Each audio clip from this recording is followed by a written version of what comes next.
Well, that is still a very big question, Alex, but let me just tell you this. There are already anti-camping laws for places like MacArthur Park, but this new ordinance goes a step further in that if you're blocking a public access way, then that would be illegal. So no public encampments, no homeless encampments under the freeway, on sidewalks, what have you. Okay, also, if you are sleeping, sitting, or storing your possessions near a hydrant or a driveway or a door, action on that could come even more quickly. Right under a sign that reads "No camping, no lodging," Luke Harris is enjoying more than just a day at the park. It's been almost a little over 2 years now. He claims he's an injured Vietnam veteran trying to get into housing. He's still waiting after what he calls jumping through the hoops. It takes too long. I see. You know, now they're talking about having us move us where we're supposed to live then. Wednesday, advocates for the homeless demonstrated outside City Hall, where inside council members were about to take the final vote on Municipal Code 41.18.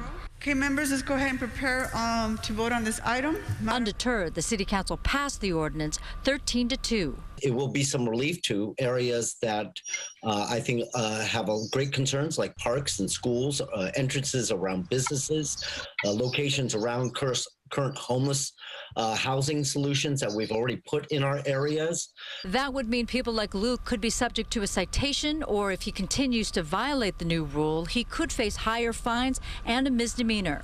But to criminalize the homeless population is a serious problem. We're not criminalizing anyone for being homeless. We're actually helping people get connected to services and actually making our streets safe and clean and passable.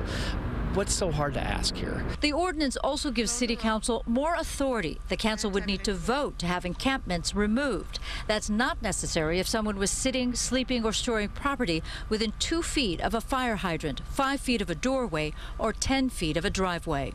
If the mayor signs the new ordinance, it goes into effect 30 days afterwards. I'm disabled, okay? I'm in a wheelchair. I can only move so much. Then I have to pay somebody else to help me move the rest.